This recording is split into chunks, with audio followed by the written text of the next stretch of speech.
جیسے ہی ہم نے موت کا ذکر سنا، اللہ اکبر، موت کے حوالے سے ہمارے ذہن کے اندر یہ ہے، موت مطلب تکلیف، موت مطلب مصیبت، موت مطلب بے قراری، موت مطلب بے چینی، موت مطلب عذاب، موت مطلب تاریکی، موت مطلب انسان کے لیے مصیبت۔ یاد رکھیے یقیناً یہ ساری چیزیں ہیں، لیکن افسوس کی بات یہ ہے اللہ اکبر کہ واعظ نے ہمیں موت سے اتنا ڈرا دیا کہ اصل جو مومن کی موت کا تصور ہے ایک طرفہ بیان ہوا، دوسری طرف رہ گیا۔ اللہ اکبر، یقیناً فاسقوں کی موت ایسے ہی ہے جیسے آپ نے سنا ہے، کافروں کی موت ایسے ہی ہے جیسے آپ نے سنا ہے، لیکن آج ایک مومن کے احسان ثواب کے لیے محفل ہے تو ذرا مومن کی موت بھی تو سن لی جائے کہ مومن کی موت کیسی ہے۔ ایک ہی بات یاد رکھیے، حضور سے وفا کرے، حضور سے سچا عشق کرے، سب سے کٹ کر کے حضور کے ہو جائے، اسی طرح جو تصور سرکار مفتی اعظم نے دیا ہے، مجھے اپنی رحمت سے تو اپنا کر لے، سوا تیرے سب سے کنارہ کروں میں۔ اگر کوئی ان کا ہو جائے تو موت کیسی آتی ہے؟ بخاری شریف کتاب الزہد کا وہ حدیث مبارکہ جو ہم نے آپ نے بار بار سنی ہے، آئیے اس کے آخری حصے کی طرف چلتے ہیں۔ میرے آقا صلی اللہ علیہ وسلم کے دیوانوں، مومن کی موت کیسی ہے؟ مومن میں نے وہی بتا دیا آپ کو اشارتاً، اس لیے کہ وقت میں اتنی گنجائش نہیں ہے کہ مومن کی تشریح کی جائے۔ مومن وہی جو عاشق رسول، اختصار کے ساتھ یہی، جو حضور سے سچا عشق کرے، جو حضور سے سچی محبت کرے۔ ہاں وہ اپنی نیند کے اندر فجر کی نماز ترک کرنے والا مومن نہیں، جو انسان اپنے آپ کو خود مومن سمجھتا ہے اور اپنی نیند پر فجر کی نماز قربان کر دیتا ہے، ایسا مومن نہیں، ایسا مومن نہیں جو اپنی آنکھوں کو عورتوں کا حسن دیکھنے کے لیے وقف کر دیتا ہے، ایسا مومن نہیں جو پاپ اور زنا کے اڈوں کو آباد کرتا ہے، ایسا مومن نہیں جو شراب کے اڈوں کو آباد کرتا ہے۔ مومن وہ جسے مصطفیٰ جان رحمت مومن کہے، ہاں وہی مومن جس کے بارے میں قرآن کہتا ہے قُل لِّلْمُؤْمِنِينَ يَغُضُّوا مِنْ أَبْصَارِهِمْ۔ مومنوں کی شان تو یہ ہے کہ وہ اپنی نگاہوں کو نیچی رکھتے ہیں، کیونکہ اللہ نے فرمایا اے محبوب مومنوں سے کہہ دو کہ وہ اپنی نگاہوں کو نیچی رکھیں۔ وہ اپنی نگاہوں کو نیچی رکھنے والا مومن، وہ نماز کے وقت مسجدوں کو جانے والا مومن، وہ مصطفیٰ جان رحمت پہ درود پڑھنے والا مومن، وہ نیند ہی نہیں بلکہ اپنی جان سے زیادہ مصطفیٰ جان رحمت سے عشق کرنے والا مومن، ایسا مومن بخاری شریف کتاب الزہد کے اندر حدیث پاک کا آخری ٹکڑا ہے جس کو ہم بار بار سنتے رہتے ہیں، لیکن یہ آخری حصہ ہم سے چھوٹ جاتا ہے۔ وہ آخری حصہ کیا ہے؟ اللہ کے رسول مصطفیٰ جان رحمت غیب دا نبی صلی اللہ علیہ وآلہ وسلم فرماتے ہیں کہ اللہ تعالیٰ نے حضرت جبریل کے ذریعے سے مجھے یہ پیغام بھیجا کہ اللہ پاک فرماتا ہے مجھے کسی کام کے کرنے میں تردد نہیں ہوتا۔ توجہ کریں، یہ مومن کی موت ہے۔ اگر یہ موت ہم سن لیں تو کبھی ہم موت سے کراہت نہ کریں، کبھی ہم موت سے نفرت نہ کریں۔ مومن کی موت کیا ہے؟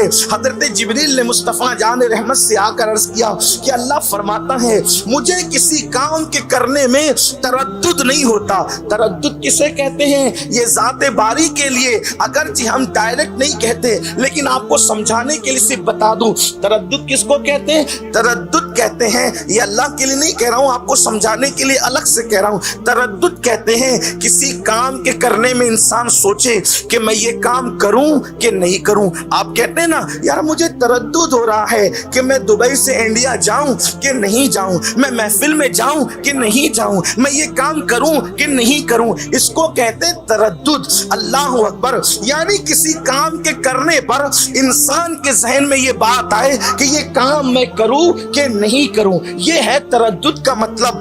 حالانکہ ہم اللہ کے لیے ادب کی وجہ سے اس معنی میں بات نہیں کرتے، لیکن چونکہ حدیث پاک میں آیا ہے ترددی، اللہ پاک فرماتا ہے مجھے کسی کام کے کرنے میں تردد نہیں ہوتا، سوائے ایک کام جب میں کرنے لگتا ہوں تو مجھے تردد ہوتا ہے۔ اللہ فرماتا ہے ترددی، کسی کام کے کرنے میں تردد نہیں ہوتا، لیکن ایک کام جب میں کرنے لگتا ہوں تو مجھے تردد ہوتا ہے۔ وہ اللہ جو کن کہہ کر کائنات پیدا کرے اسے تردد نہیں ہوتا.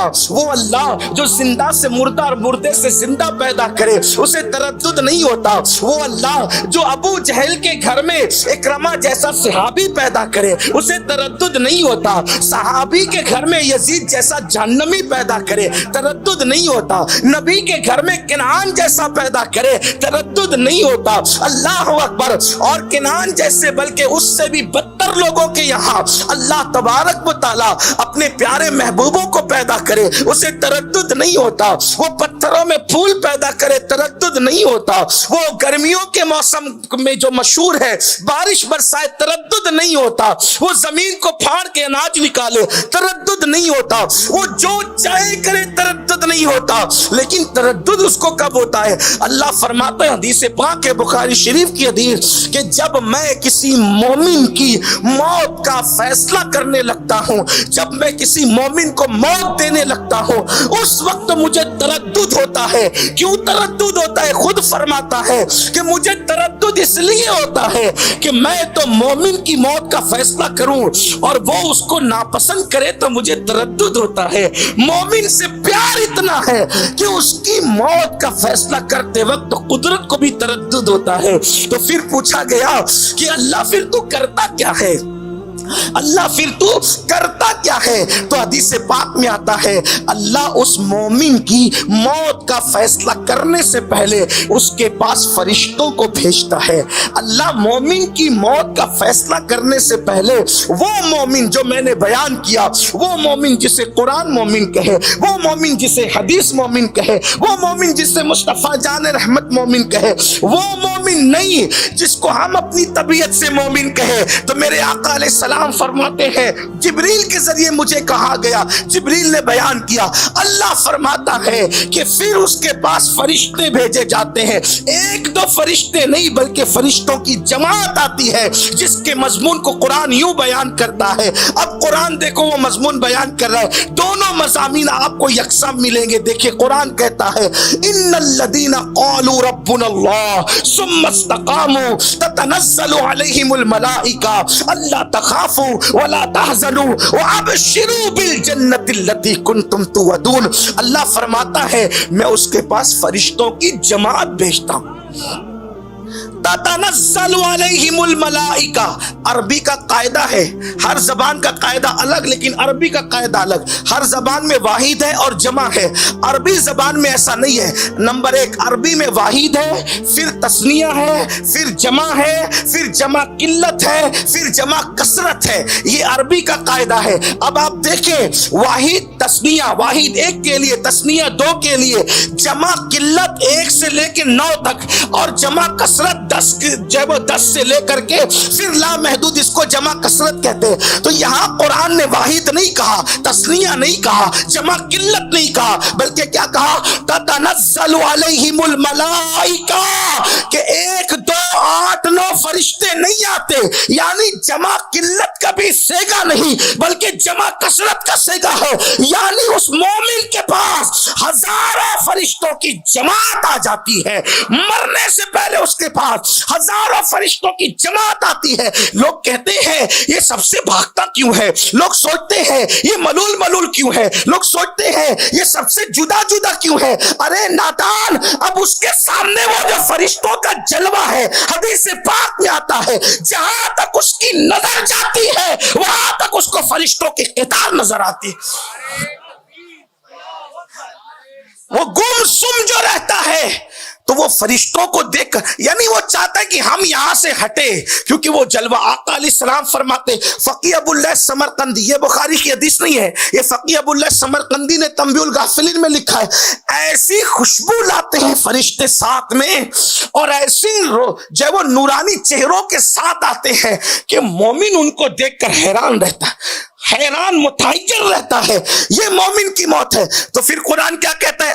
اب قرآن فقیہ ابو اللہ سمرقندی اور بخاری کے مضامین کو ملا کر اس کا اتنے مجموعہ پیش کر رہا ہوں. تو قرآن کیا کہہ رہا ہے؟ فرشتے آ کر اس کو کہتے ہیں اللہ تخافوا ولا تحزنوا. فرشتے کہتے گھبرانا مت, خوف مت کھانا. کس کو کہتے؟ ثم استقاموا, جو کلمہ طیبہ پڑھ کر کلمے پہ ڈٹا رہا مطلب کیا؟ اس نے ایمان کا کبھی سودا نہیں کیا، اس نے عقیدے کا کبھی سودا نہیں کیا، اس نے عشق رسول کا سودا نہیں کیا، زبان سے جھوٹ نہیں بولتا تھا، حرام نہیں کھاتا تھا، غیبت چگلیاں نہیں کرتا تھا، جو اپنے لیے پسند کرتا تھا وہی اپنے مومنوں کے لیے پسند کرتا تھا۔ ثم استقاموا کی تفسیر میں بہت تفصیل ہے، یعنی وہ دین پر ڈٹ کر اپنی زندگی کو گزارتا تھا۔ تو فرشتے اس کو آ کے کہتے ہیں اللہ تخافوا ولا تحزنوا وابشروا بالجنت التي كنتم توعدون۔ فرشتے کہتے گھبرانا مت، خوف نہیں کرنا، وابشروا اور اس جنت کی بشارت لے لے جس کا تجھ سے وعدہ کیا ہے۔